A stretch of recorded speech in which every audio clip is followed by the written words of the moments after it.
अबुआ सरकार के बबुआ झारखंड के मुख्यमंत्री हेमंत सोरेन को मिला जेएमएम का ताज। जोहार, नमस्कार। यूट्यूब चैनल देश की बात से मैं शैलेंद्र कुमार। दोस्तों, झारखंड मुक्ति मोर्चा का 13वां महाअधिवेशन संपन्न हुआ और इस बीच जैसा कि कयास लगाया जा रहा था, हेमंत सोरेन जो कि झारखंड के मुख्यमंत्री हैं, उनको जेएमएम के कार्यकारी पद की जगह पर अब पूर्ण रूप से पार्टी की कमान सौंप दी गई है। रांची में चल रहे 13वें महाअधिवेशन टाना भगत स्टेडियम में हजारों की संख्या में जेएमएम कार्यकर्ताओं की उपस्थिति में लिया गया फैसला। और इस बीच आपको बताता चलूं कि पार्टी के गठन के बाद सबसे पहले जो अध्यक्ष हुए वो विनोद बिहारी महतो हुए। और इस बीच राजनीतिक घटनाक्रम बदलता है और आपको जैसा कि पता है कि विनोद बिहारी महतो के बाद राजनीतिक घटनाक्रम चेंज होता है और निर्मल महतो पार्टी के अध्यक्ष बनते हैं और शिबू सोरेन उस समय पार्टी के महासचिव रहते हैं। और ये लगातार 1973 से 84 तक चलता है और 84 के बाद राजनीतिक परिस्थितियां पुनः बदलती है और वहां से लगातार 2015 तक यूं कहे तो अभी तक पार्टी के अध्यक्ष के रूप में दिसोम गुरु शिबू सोरेन रहे।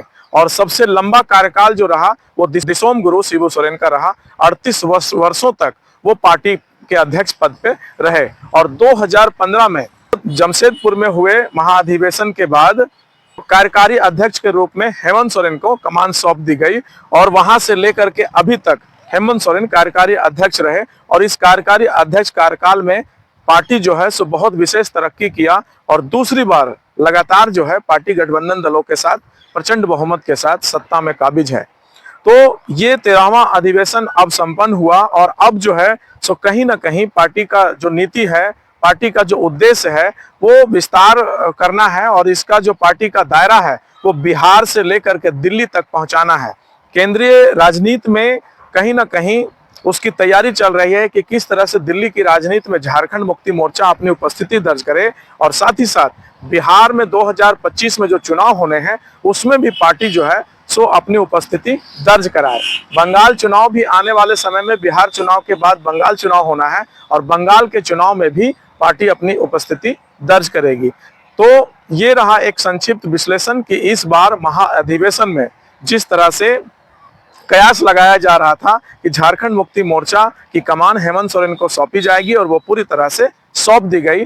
पार्टी के नियमावली में संशोधन करके यह बिल जो है सो पारित किया गया और विनोद पांडे जो कि पार्टी के महासचिव हैं वो प्रस्ताव को पारित किए और अब जो है सो पार्टी पूरी तरह से हेमंत सोरेन के हाथ में आ चुकी है। अब आगे क्या बनेगा स्थिति, किस प्रकार से पार्टी आगे काम करेगी झारखंड से लेके बिहार जो चुनाव है उससे, और लगातार मैं आपके बीच बन करके पार्टी के इर्द गिर्द जो भी गतिविधि होगा वो आप तक पहुंचाता रहूंगा। आप मेरे साथ बने रहते हैं, इसके लिए आपका बहुत बहुत धन्यवाद। जोहार, जय हिंद।